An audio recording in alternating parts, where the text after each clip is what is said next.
Welcome to the Pen by Design podcast, helping authors learn the latest strategies and resources to become successful creative entrepreneurs. I'm your humble host, Destiny Jordan. So let's get writing, writers.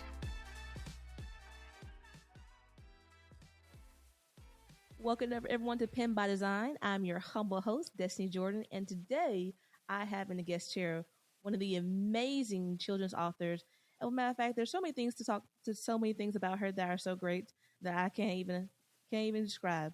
But here's today's guest. We have Margaret Bernstein, and so she's a That's right. Cleveland-based journalist, children's author, and a lifelong literacy advocate.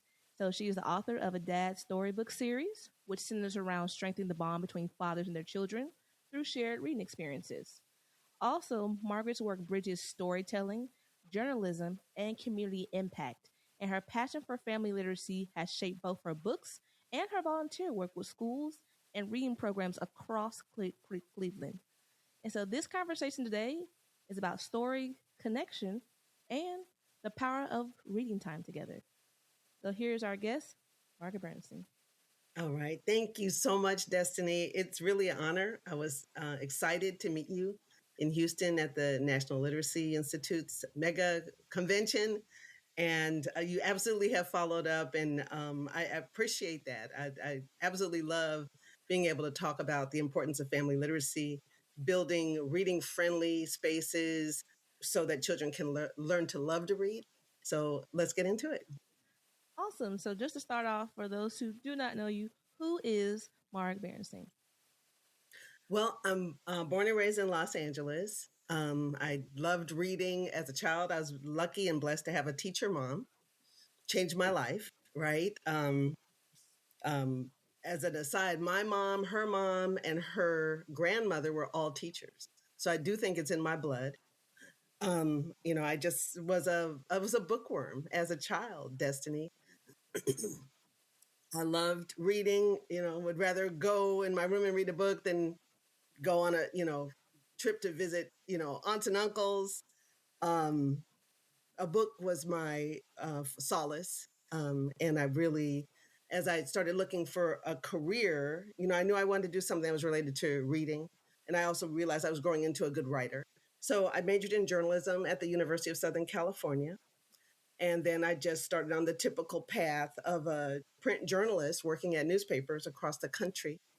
And as I built a career at the Cleveland Plain Dealer, which is the last newspaper I worked at, I just started marrying that with my desire to uplift my community, our children. I knew that our children were not reading at grade level. In Ohio, the state legislature had enacted a law called the third grade reading guarantee that said any child that wasn't reading at grade level would have to be held back, retained in the third grade. And to be honest, that is what fueled me to leave the newspaper and jump headfirst into becoming a literacy advocate. Whoa. So, I did not know that. So, can you talk a little bit about the law, the third grade reading advocacy? Reading guarantee. Reading Yes, guarantee. let's see. I left the Plain Dealer in 2013. I think it had been enacted that year, or probably 2014. And it was just, a very conservative legislature's desire to, it makes sense, make sure that children don't progress to the next class level if they're not reading well. But the fact is that 75% of low income children do not read at grade level in the third grade. And so I was like, I'll be darned if they're holding back all of our kids because of this rule. And so, as you can tell, my thing is helping parents give their children the type of reading rich environment that I had as a kid. And, many low income parents don't do that because they didn't love school, right? So they're they're not equipped to have books in the home, help select books that their child will love and be, fascinated by. And so that's really where I've decided to put all my eggs in the basket, is trying, I'll let the teachers do their thing and, teach reading to the best of their ability. I'm going to work with the parents, and I'm going to write books for the parents so that, and I'm going to write books that their kids will love to hear because they as you mentioned, build the bond between the child and the parent. And then that book will be read over and over again. So that's really my ulterior motive for my dad's storybooks. Wow, because that is a different perspective. Because usually I feel like most authors, when they say I'm going to write, it's usually for the certain audience, which like children authors, you just write for you want the child to be engaged. But Yeah. how you're saying it is that the parent is to help ease the reading time for the parents so they can bond together. Is that correct? Yeah, well, make it a great experience for the parent as well as the child. And I'm writing a book for the dad to read to the child. So I think we should probably just get into me reading my first one. Is that okay? Yeah, that's totally fine. And it's, very fast. And so, but as I read All in a Dad's Day, which is my first book, and it's just a short, self-published, I do this as a labor of love book with just a few rhyming lines on each page, but they're fun to read. And as you'll see, they build the bond, between the child and the dad who's reading it to them. So it starts out, Dad, if I got lost at the circus, what would you do? I'd leap onto an elephant's back and search the crowd for you. I'm going to skim along. What if I went to the beach and got caught in a riptide? I'll grab you quick and keep you safe right here by my side. And what if my only wish, Dad, was to go to a big game with you? Then I'd save my money and stack it up to make your dream come true. I'm your dad, and don't you see, you never have to worry as long as you've got me. So it goes on and on like that. And I'm just going to read you the last 3 pages. Just thinking about you makes me smile. To be with you, I'd walk 10 miles. I'll fight off any monster, no matter how wild, because you belong to me. You are my special child. So, Oh, Destiny, you can see right there that, it's a great bedtime story. Tuck the kid in when you're done, but you've shared a story that really the dad was able to say, I love you through the pages of the book. And what child doesn't want to hear that? that is true. And for what really got me intrigued when I met you was it's really you have a whole series Yeah. dedicated to dads. And I think that's so unique because usually when people think of bedtime stories, they're thinking maybe mostly moms read the Yeah, stories or maybe grandmas and stuff like that, but totally. never like focusing on the dad. So Yeah. you have your work around the father and children, that Mhm. whole series that spans across your journalism. I know you had adult nonfiction that you kind of dealt with that as well, and your children's storybooks now. Yeah. So when you kind of look across this whole journey that you have on your writing journey, what kept pushing you forward, or kept pulling you back to this like father-child relationship? Yeah. So it was the opportunity that I had to write my first book, which was about the 3 doctors who are actually really well known for their first book, which was called The Pact. It was a New York Times bestseller. And it was about these 3 young Black guys who met in middle school in Newark, New Jersey, grew up poor, um, didn't have any exposure to like professional careers at all, but actually were skipping school one day and they happened to get kind of pushed into the library for a presentation from a New Jersey medical school that was offering um, college tuition and support for Black students who wanted to, complete a college degree and go to medical school or dental school. And so here they are kind of sitting in here like wanting to escape and go play basketball, but they end up having to sit through it and listen. And, they decided they were going to do it and they were going to do it as friends. So that's why the first book is called The Pact, because they made a promise to each other that they were going to finish. They were going to start it and they were going to finish, see it, they were going to see it through. And, being Black boys, tour from the projects, the book is about you know, all the difficulties, all the things that kind of got in the way, but how they made it. They made it to graduation day, and they kept their promise to each other. So, as a plain dealer reporter, I wrote about them for the newspaper. They came to Cleveland to be the Martin Luther King Day speaker, and as a reporter, I always just tried to focus on the positive. So if these guys are coming to Cleveland, and someone had mentioned it was one of the best books they ever read, I was going to go meet them and interview them. So I went to their speech and was fascinated by the fact that the first 4 rows at this event were filled by boys from the Cleveland Public Schools.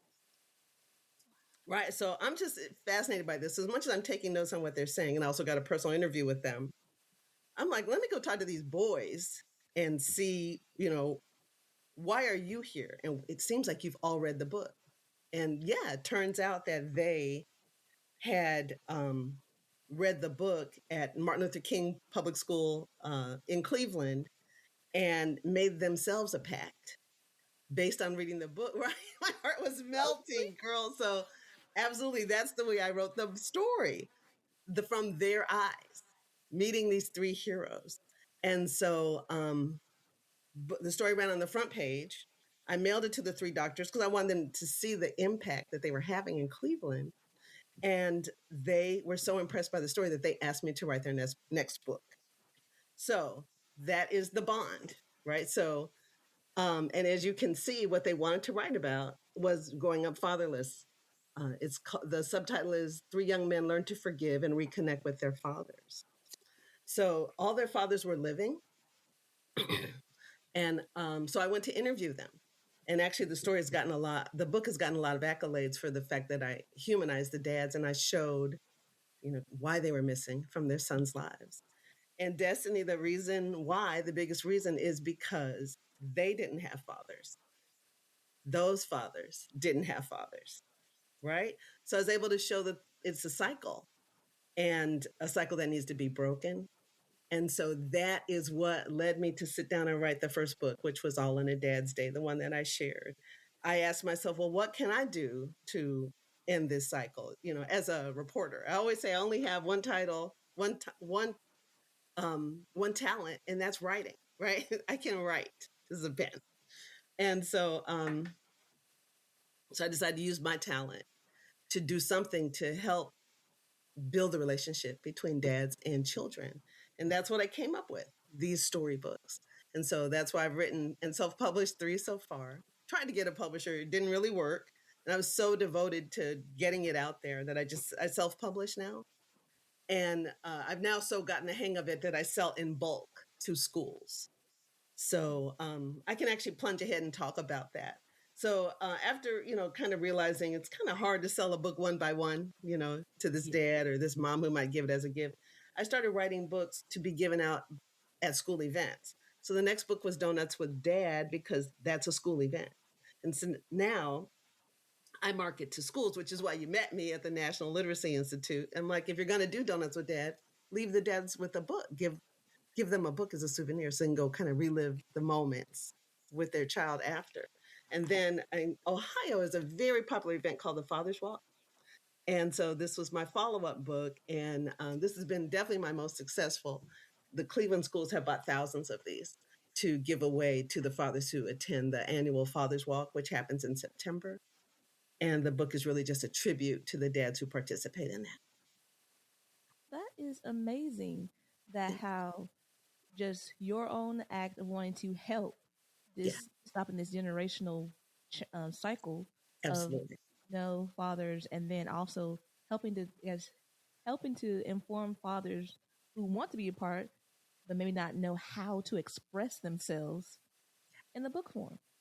Yes. And exactly. And so one thing you can see from the first book that I read you is, I'm showing the dad as a hero, as the protector, right? There's no time, for me to like, woe is me about the missing dad. I'm trying to, pump up that father and help him to see the important role that he plays, as his child's protector, guardian, you know, um, provider of fun experiences, all the things that a dad does. I try and pack them in here, and you know, for the dad who really wasn't exposed to this type of fathering, now you've got some ideas for things that you can do, right? And one awesome compliment I had once is a father sent me a picture. He woke up one morning, went downstairs, and on the table, his daughter had written a note: "Can we do donuts with Dad today?" And I said, "Does she want to just go get donuts?" And he said, "No, she wants to do everything that's in the book today." Right. So that's to me the ultimate compliment. That is so sweet. So And the best, right? The best. I'm really I'm really hopeful that this book has impact beyond things I'll ever know. Right, that just if it finds its way onto a bookshelf or a nightstand, and that a family finds themselves developing a ritual of reading it regularly, or because that's also in the book. There's I spend a lot of time telling dads, dads, you can do something right now to help your child succeed in school. Read to them. And there's a lot of messaging on the side, on the inside covers about how important it is that they read. That is awesome. How do you come up with your ideas to send around your children's books? Um, they just pop out. I got one that I really want to publish now, so I need to sell more of these to give me more, to give me the money to hire the illustrator and print this one. But that one's going to be a lot of fun. It's called, in my mind, it's called "I'm Still Cool," and it starts out, "I'm still cool. I know I am when I pull up in my minivan." And it's for right, right. I You love get it, right? It's for that, you know, all the dads have to give up their great cars, when they that. become dads. And so it's just, the dad who doesn't mind, wearing the matching pajamas and, all the things, all the things. So I stuff them all in there. So that'll be my next one. But they just come to me. Oh wow, that is so awesome. And so from on your perspective, when it comes to children and literacy, since that is like the biggest thing is to be sure children can read and become functional part of society Absolutely. Absolutely. um, later Hmm. on. So what do you think so the role of of like the fathers and the male caregivers play in helping to shape literacy habits? So that's the whole why of why I'm doing it, is because I want kids reading at home. I want kids reading voluntarily. I want to move past this is something that the dumb teacher is telling me to do and I'm not good at it, right? Um, they're they're to help children discover the joy of reading. Um, parents parents can help with that. So 20 minutes a day is the battle cry. Across the country, if kids read 20 minutes a day at home, they would be at grade level. And so my messaging to dads is, because you mentioned it, so much is marketed at moms. So much is marketed at moms. That's actually part of my presentation when I talk to dads um, at schools, and I charge them up, that you can go to a library right now and see books for moms, but you may not see any for dads. You can go to a souvenir store and find a bunch of things for moms, but not dads. You can go to the clothing store and find cute onesies for babies that say "I love mom," and there's not a whole lot for dad. So yeah, I'm building in a sense for dads that you got to stand up. You have to help get these kids to reading level, and you may not realize the important role that you play. In my latest book, which I do published this year, A Day with Dad, which is an activity book, and I kind of stumbled on the idea by accident. It just reprises the illustrations from the earlier books and makes some coloring pages, but I also have some quizzes in there. But I've got 5 reasons why dads should read regularly with their kids. And I want to go over those real quick with you. First, studies show that dads make reading time fun. So making the voices, making it interactive. Dads are good at that. And so studies show that. Like, kids who respond to the studies say that they enjoyed it when dad read to them more than mom. You know, Oh, that is not shade from me, moms. That is from the studies. So dads come up with silly voices and other tricks to make reading time memorable. So that's a wonderful way to build the sense that reading is fun, and not something to dread. Being This one's interesting. Being a role model of reading will have lasting results. So dads, their kids are watching them and want to, and so they'll copy their habits, right? We all know kids copy what they see. So if a child sees his dad voluntarily reading, a book or a magazine or something, that child is going to be more likely to voluntarily do it as well. Um, Listen to this one. Boys especially benefit from reading with dad. Generally, boys lag behind girls in school achievement. I think we know that to be true. Research indicates that the lack of male role models involved in literacy activities could be part of the reason for this. And so dads are the secret weapon in closing that achievement gap between boys and girls. So again, role modeling reading, how important it is. So that's all part of my messaging. Wow, that is awesome. I do also want to talk back to talking about how you're saying that for boys, if they see if their dad's reading to them or see their dad reading in some form, they're more likely to read. Yeah. So some for like single dads or dads that are trying to make it work and they feel overwhelmed, like I'm working and then a little boy or a little girl is failing because they're not reading well. What is one simple habit that could make a real difference to kind of help them on that journey? Yeah, I thought about that. And, again, we want to show that reading is fun.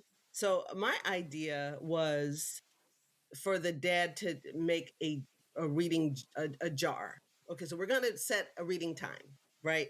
And so we do need to make time for it, 20 minutes a day, right? But we want it to be fun and something that we're not dreading. So I thought a jar with little challenges in it so that every day it could be something different. Like we'll read under the table today. We'll read with a flashlight under the blanket. We'll put on Beyonce music, like it'll be, whatever, there'll be little slips, kind of like in social media when they're like this or that, Oh yeah. you're right. Which you could do as well.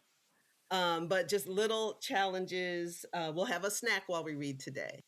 Um, so music, we'll dance after every third page, right? So just little things to make it fun and not drudgery was my thought, right? And then the dad will enjoy it too, you know? Yeah, that sounds like a lot of fun. I would even like that. Like when I have to read for work, I'll enjoy Right, something like that.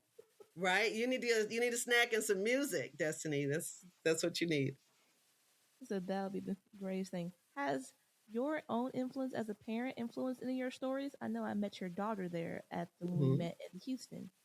You did. I would say that well, I was definitely that reading mom, and my kids really loved it. I would act out stories. I loved reading Harry Potter. I loved reading the Dobby character. Like, just hilarious. Just we would just have fun, right? So I think, although the daughter who you met was actually a reluctant reader, like she didn't really get the hang of it until second grade. Um, but still she was exposed to how books work and what's in them. So there wasn't a lot of dread. In fact, I honestly think she's a reluctant reader because when it wasn't clicking and she could see her older brother really getting it, she kind of like, well, I don't want to admit that I'm not as competent as he is. And so as a parent, you have to deal with all of that. Help your child. The biggest recommendation I have for that is, find out what your child is interested in because there's always a book about it, whatever it is. So, his favorite video game, there's going to be a book about that. There's books about Roblox, right? There's books about if the child is fascinated, which a lot of are in astrology, well, like planets, right? Astronomy. I don't know why so many kids are fascinated by that, but they are books, right? So, whatever it is that they are interested in, if it's a celebrity, there's a biography. So that's my biggest tip for that. But I also wanted to answer this by saying my books are also a tribute to my husband, my kid's father, because All in a Dad's Day in particular, he definitely saved my daughter from a riptide. This page right here. So, right. So we were in North Carolina and I didn't even know what they are. I do not get in the water, but he did. And this riptide came up and kind of everybody lost their footing. Everybody's floating when they used to be were standing. And I mean, he literally had to go grab her and save her life. And so, yeah, so that's in the book because that's what hero dads do. Yeah. That is awesome. Oh my gosh. Right, right. Yes, yes. I don't take me to the Outer Banks again. We're not going. So, what have been some of the best reactions you felt from parents or from children from since you've been publishing your books? The ultimate compliment that somebody can pay me is to say my child reads it over, like wants to hear it every night. You know, I'm like, I'm sorry for you, but that is what I want. That's the joy of reading. And I do have a great true story that happened. I was flying out one night and I called a car to pick me up because it was too late to like force my family to take me. It was well, early morning flight, so probably like a 4 a.m. pickup. So the guy who came to pick me, and this is like a car service that our friend offers. So he had a driver, shows up, it's dark. I'm saying like the least amount of things possible. Like, I'm flying on United, slumped in the back, but he's trying to get conversation going. So he asked me what I do. And I said, I write books for kids. And he asked to know more. And I'm like, yeah, I write books for dads. Are you a dad? And he said he was. And then I started describing what my books are about. And he said that he had picked up a book like that at a street fair. And I started trying to see him in the light as we were driving. And I'm like, hold up, is this you? And I pulled up my Instagram, where it still is, a video of him reading to his 2.5-year-old. That child's like by now 6, right? And he's like, yeah, that's me. This guy was driving me. But here's the kicker. He goes, I just had to read it again to my son last night. And he says, and I told him I wish I could say thank you to the lady who gave that to us. Right? True story. That really happened. Oh my gosh, Amazing. stuff like that just amazes me because I believe being an author is the greatest superpower in the world, or just Yeah. writing in general, Mm-hmm. because you just don't know how far your words travel. Right. Right. Right. I'm still bowled over by that story. Whenever I see him, I just thank him. I can't wait. I can't wait to see how tall his son is. Um, that I mean, I know I'm hitting the mark when I hear that story. That is amazing. And so I was like, when when you're writing these books, how do you balance being like fun and like I love your rhymes. It clicks for me how being fun, but also getting your message across that you want to in the book. Well, I mean, I have to go for fun, right? I don't want, again, I'm trying to show reading is fun, right? So I guess I choose my topic. So say it's the Donuts with Dad or the Father's Walk. And then I just force myself to think of those images that touch the heart. Because that's the other thing I love is when people, I'll do a reading and there was a couple pages in every book that just make people's heart melt. And so I think that's what I'm just trying to do is capture the spirit of the day, which is the authentic part, but make sure I am getting touching the heart as well. So let's take one of my favorite pages in the Father's Walk. Um, the Father's Walk. So after the dad's walk, and this is what it looks like. This is what the my illustrator says shows the father's walk is looking like. So dads hand in hand walking their children into school. Um, so yeah, I have like try and find some funny images. So this page says, it's time to take our classroom tour. I'll meet your teachers, that's for sure. We'll sit in the tiniest desks around and hope that we don't break them down. So trying to have some fun and a little laugh there. But the next page is my favorite. Every room has art in frames. I don't need to look at names. I can tell which one is yours. I love walking through these doors. So yeah, just trying to touch the heart, capture the fun. That's just the mix, right? That's the successful mix that I'm trying to do with each book. I love it, and that's amazing because from the books I kind of glanced at their table and read when I was at the conference. It's like they're all this is fun, Yeah, and as it from on the outside looking in, I was like, okay, I can see what this is about. Like they're fun, yeah, they're colorful, they're bright. yeah, yeah. And for these last two, um, they capture the spirit of these father events, which I think makes it such a great souvenir. Because you've lived through it, right? You went to the event with your child, and now you can read a book about it later to just kind of capture that magic. That is true. So Yeah. one thing I want to see, like, I feel like it's a big transition. So your career is in journalism, which is kind of facts, a little bit hard knocks, and that's what you deal with. Children writing, you're in the imagination. So how are these two worlds coexisting to make these children books? Yeah, I mean, you're so right. I think that, well, first, my newspaper career came to an end in 2013.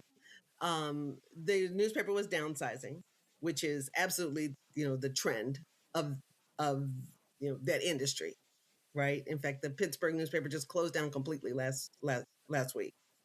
Wow. So I saw it as a time to make my exit because I was passionate about something else, family literacy. And so I did have to sort of, um, you know, disassociate myself from that skill set and build another one. So all in a dad's day, the first one, I actually did write in one sitting. So I do feel like it was really just a message from God. Me and him are talking. I'm like, what can I do about fatherlessness? And you know, I get the urge to just sit down and write a children's book. I knew I wanted to rhyme, but I've had to do research about, over the years as far as building out my, um, you know, my niche in this industry. So they rhyme because I want them to be as easy to read as possible for a father who may have limited literacy skills himself. I still want that dad to read. So they're simple, the words are not complicated. And the rhyming is just something really that helps both the child and the parent predict what's going to happen next, right? In fact, that's when I do my presentations to dads, I show them tips for making reading fun.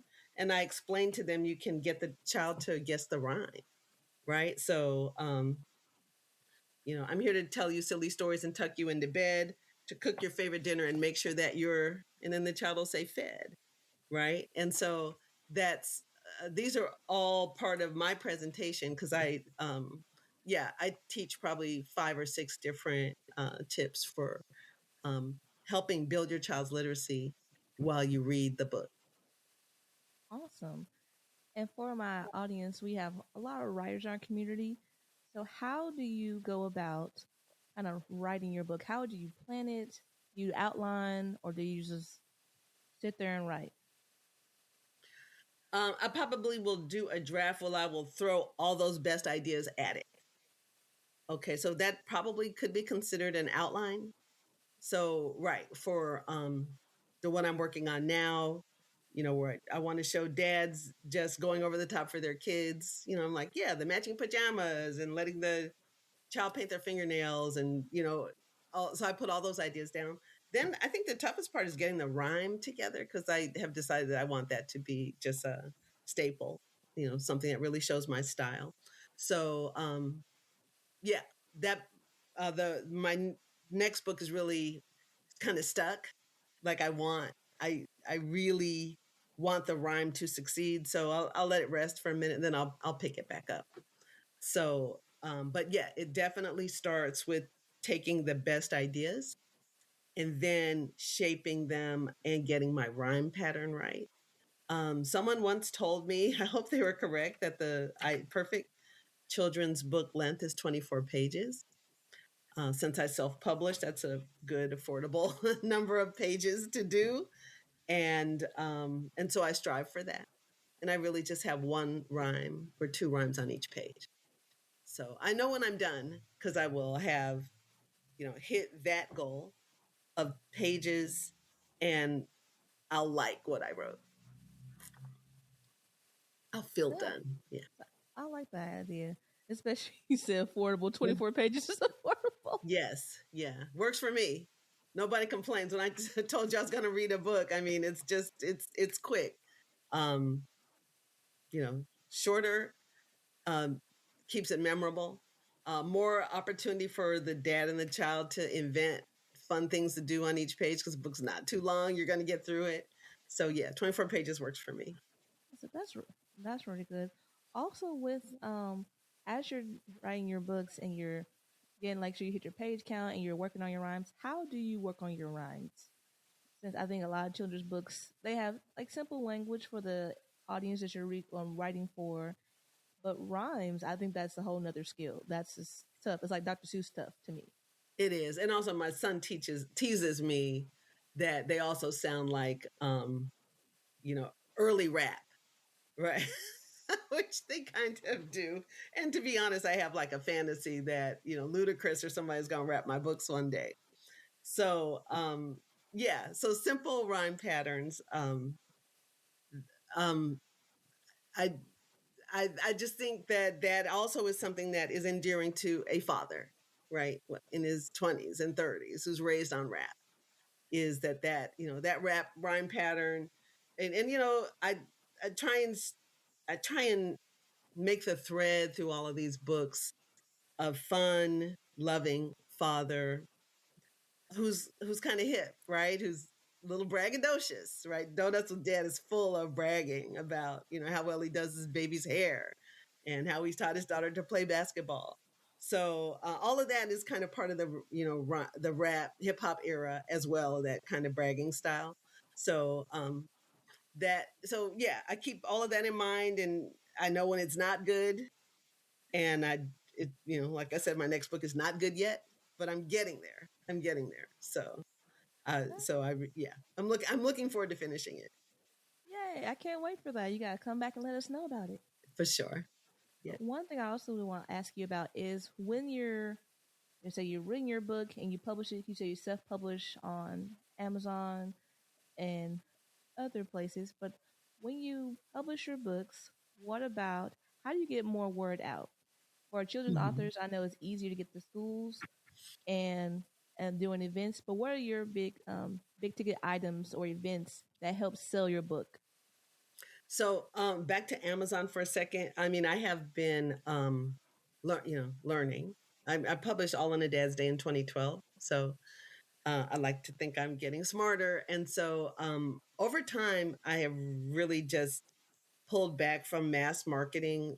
Only one book is on Amazon now. And as soon as I can get that one off, I got to pull that back from a publisher that I worked with on that one. Um, yeah, I sell everything out of my website now, margaretbernstein.org. Again, I sell to schools.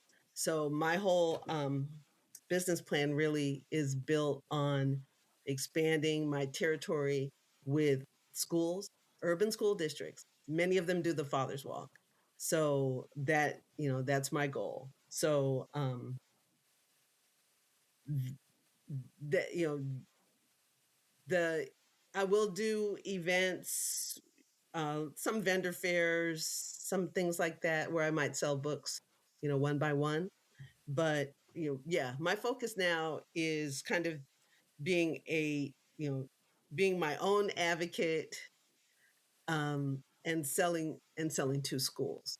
So I got prices when you buy 100 or more. Price, th- that's that's my goal now, is bulk pricing, and mailing to schools. I hope to start getting in all of these urban school districts. California does the Father's Walk. My books are in Spanish now. So yeah, so I've been doing all of these things, laying the groundwork for being able to just become, because I don't think there's anyone really fighting me for this niche, being the children's author that helps support schools in their parent outreach and building literacy. Oh, wow, that's amazing. Yeah, First of all, I love that you have it in Spanish. yeah. Translations are like I've heard a lot of things about translating your book in different languages. That Hmm. is the best thing ever, or is that's the hardest thing ever? How was your experience when translating your book to Spanish? Is the best experience because I have a woman in Cleveland who translates my books. So she's just a friend, and she's a talent because the books still rhyme when she gets done. Right. So it's not word for word, she captures the spirit of the book and she still makes it rhyme. So I'm trying to think of a good example here. Um,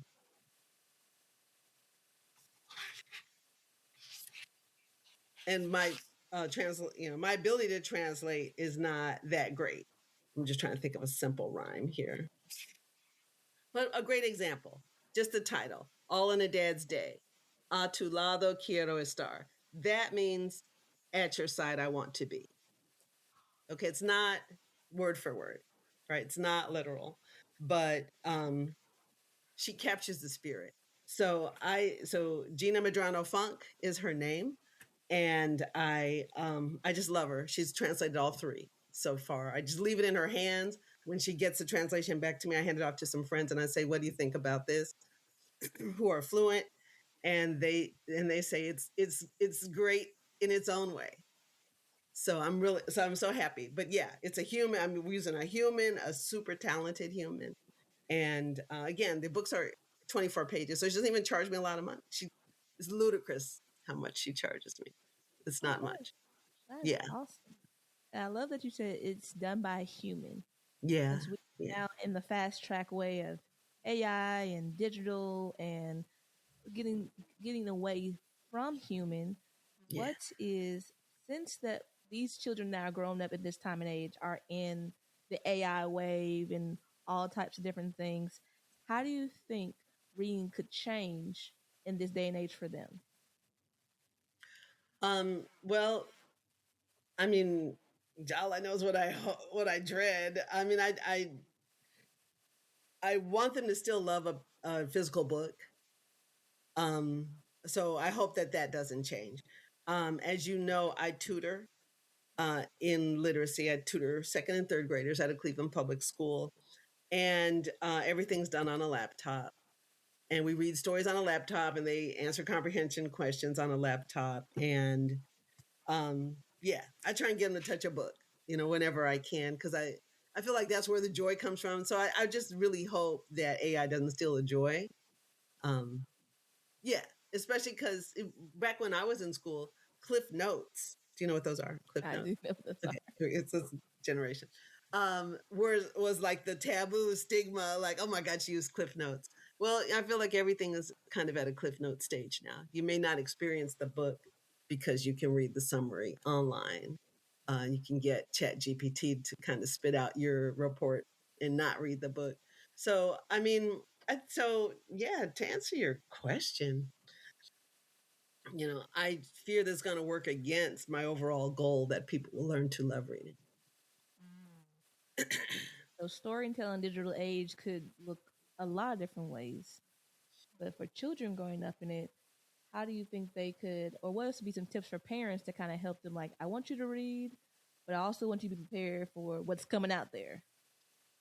Yeah. Well, and then the parents are the ones who need the preparation. I feel it's the kids already know the kids already know. I think they're being exposed to it. So it's really the parents, I think, that have to um, be aware of what AI is making possible for their kids, and guard against it.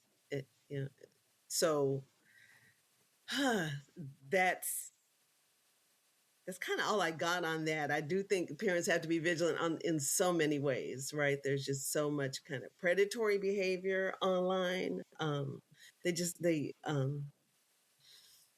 just have to be aware. I mean, I know with my own kids who are 30, 32 now, I would go on every social media platform with them. Um, and I remember drawing the line after Instagram, like, I'm not going to TikTok, right?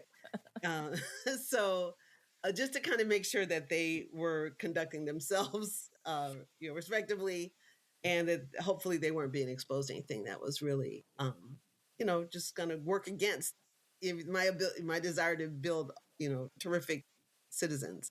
So that, parents have to do all of that.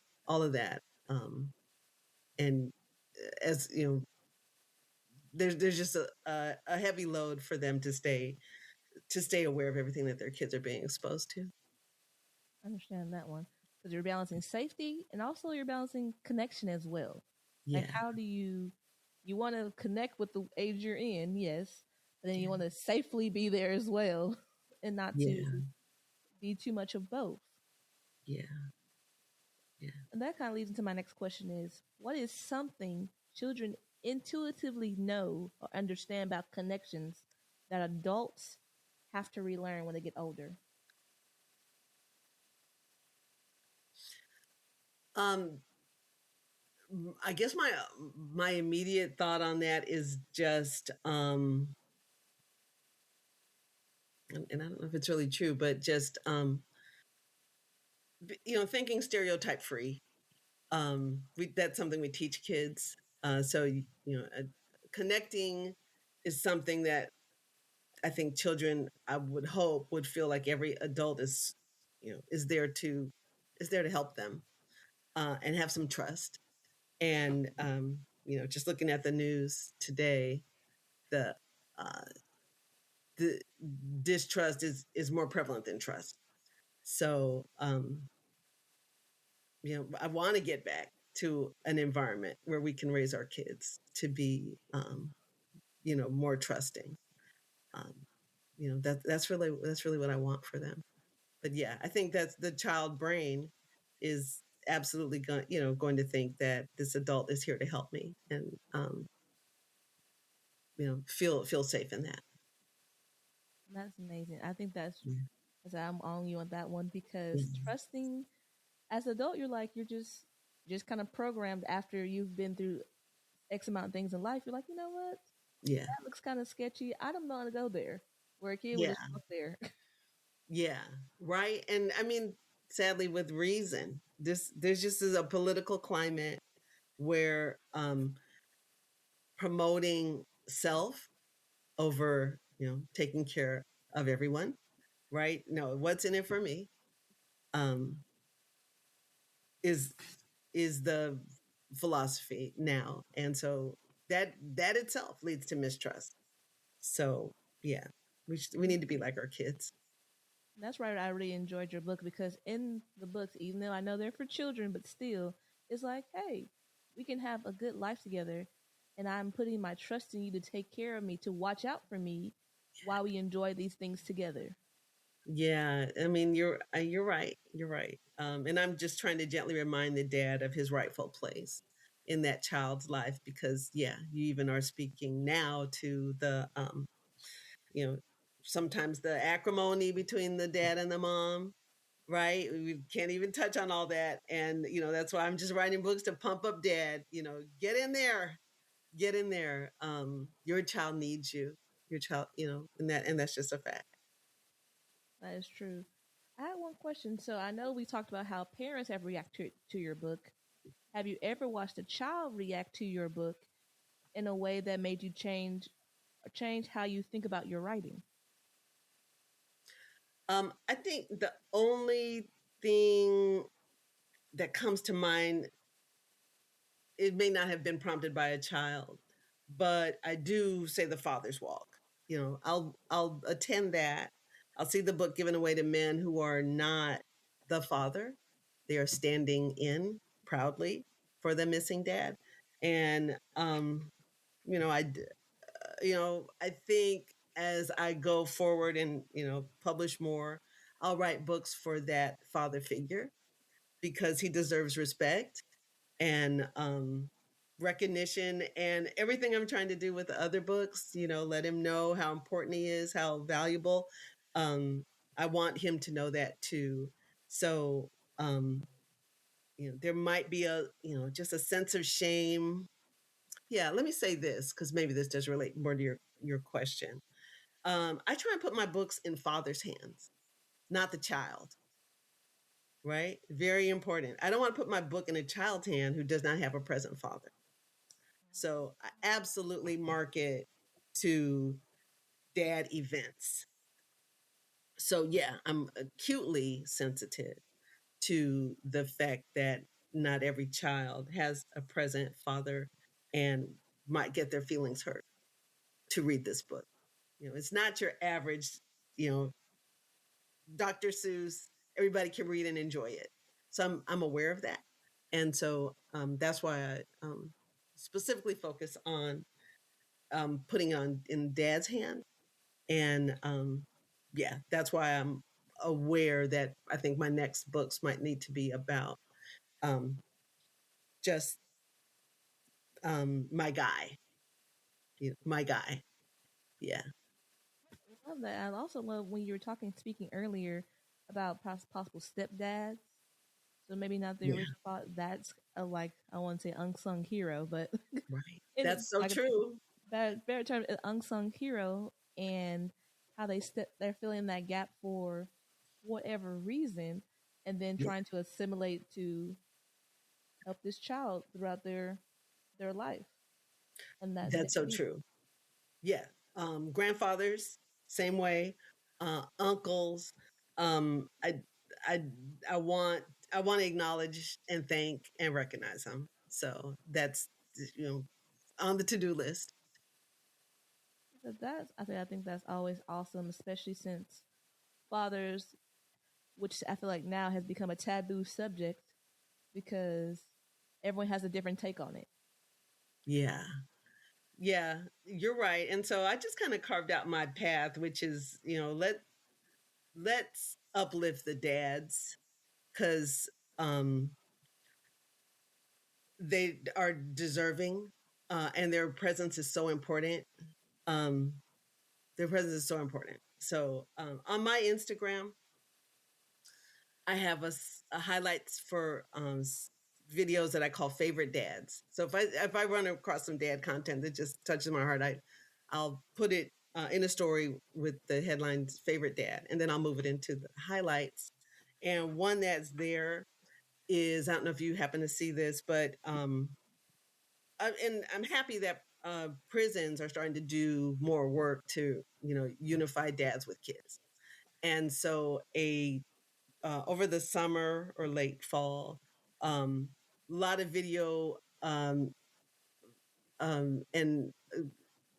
a lot of video came out of this event where incarcerated dads had a party for their daughters, and they learned the dads taught themselves how to uh, dance, wear them boots on the ground, right? And so they're like doing their fans and everything, and the girls were so beautifully dressed, and the dads had on tuxedos, and the party was just so beautifully decorated.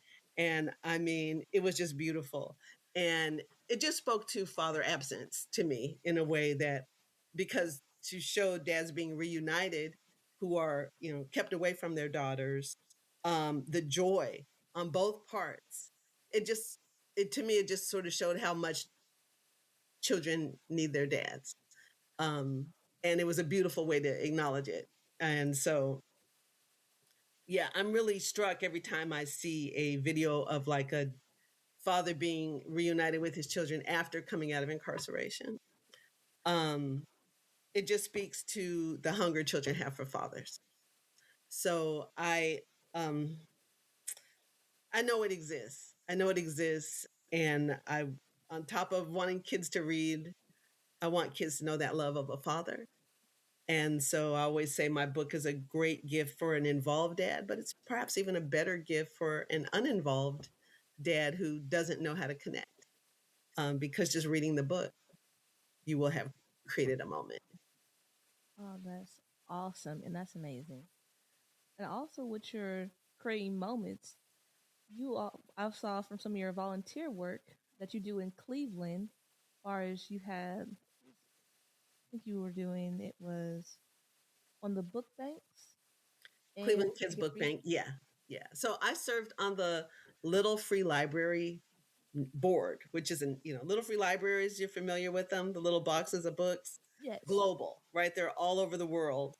And one of the as I was exiting my newspaper, The Plain Dealer, I had started writing about them and met the founder, the guy who built the very first one.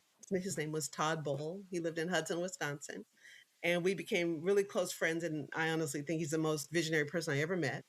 Passed away in 2018. And so he appointed me to his board where, we kind of, tried to see how could we use these little free little free libraries to promote literacy. And what we ended up doing is taking a Cleveland neighborhood and making it the first little free library neighborhood in the world. Right. So we had so much fun. Once a month, we'd have a different event around literacy. I always say I had like the entire neighborhood coming together around literacy. And, it was like a poor neighborhood, typically only got on the news for crime. And now here we are putting them on the news once a month or more for something really positive. It just built so much pride in that neighborhood. And that's around the same time we started creating the Cleveland Kids Book Bank. And that helped keep the libraries stocked because little free libraries, it says take a book, leave a book, but particularly in a poor neighborhood, nobody got books to be keeping them filled. So the Cleveland Kids Book Bank helps with that, and so they help fill libraries, in particularly in low income neighborhoods. Wow, I love that you guys are interacting with the library. I feel like that's the heart of any types of literacy, just Yeah, a hub for people who may not have the funds to buy all the books in the world. for They can go in sure. there and read them. Yeah, yeah. Very important part. I'm actually uh, putting some ideas together for a dad's reading club in Cleveland. And trust me, very closely aligned with the Cleveland Public Library. I love it. For the work that you're doing with the libraries and you're saying involved with literacy, if literacy were treated like a family tradition, you did it every year or you did it however your family tradition is run, instead of an academic skill, what Mhm. do you think would change? Instead of an academic skill, Hmm. say it one more time. So if literacy were treated like a family tradition, that every Yeah. family had some form of doing literacy and they didn't depend on the school, Uh huh. Yeah. what do you think would change for children in literacy? Oh, well, everything, right? I mean, as they say in third grade, you stop learning to read and you read to learn. So that's, everything after third grade hinges on whether you're a competent reader. So everything will change. All the school performance will change because now literacy isn't standing in the way of a child being good in geography or science or social studies. So it's a doorway. It's a doorway to success. And so improved literacy is going to lift school performance. Just a random thought, but I'll never forget as a plain dealer reporter, I just love to write about excellence coming out of the Cleveland Public Schools. And so I met one young man who was fascinated and was majoring in college in like German literature. And I'm just like, what lab were you grown in? I'm so excited to meet you. Right? I don't know what happened that this young man not only learned to love to read, but he decided to make a career out of specializing in German literature. But that's the world I want for our kids, is that reading opens up those vistas so that they can do whatever they like. That's amazing. And so sorry. It's been great talking to you. Same, We're on same. our fire round. So at the end, towards the end of our every podcast, we do a speed round. So Okay. this is where first thing comes to mind. That's your answer in our three questions. Hmm. First question: for young writers or creatives listening, what is one piece of advice you would give them on their creative journey? Start today. So whatever idea you have, put it down, because now at least you started walking in the direction of what you want, So don't say it'll happen one day. You can start with something small today, but take a step. Next question: what book do you recommend for writers or creatives to read? Um, I gotta look. I know my favorite book. Okay, how about that? I know my favorite book, which is The Warmth of Other Suns by Isabel Wilkerson. So I don't know. Everybody get a favorite book is all I can say, but that book is about um, the Great Migration and how Black people left the South and moved to northern cities, or in my family's case, they left Louisiana and moved to Los Angeles. And it's fascinating. And I just want you to know anything can be made interesting if you're a great writer. And you'll be so fascinated to learn about a really important period in Black history that she makes come alive, to the point where I was reading it out loud to my family, who wasn't asking to have me read this. So I had to share it. And the way the book came to me, my aunt's friend had read it and was so fascinated that she handed it off to me. It's just an incredible piece of literary. It's a masterpiece. Awesome. And our last question, where can people connect with you? Well, please do. My website is margaretbernstein.org. And my Instagram is Dad Storybooks. So I would love to have people follow me on Instagram. I'll follow you back. And if you want to email me, it's margaretbernstein@sbcglobal.net. Thank you so much, Margaret, for being on the show. And thank you so much for the work you're doing in your community of helping dads and impacting literacy in your area. And I'm pretty sure next time I talk to you around the globe. Awesome, Destiny. Okay, well, you were terrific. I deeply admire all the homework that you did to prepare. And I just love that you've built a community of writers. So count me in that community. Thank you. Okay. Thank you for listening to Pen by Design. All links and resources will be in the show notes below. Keep on writing, writers, and I'll see you next time.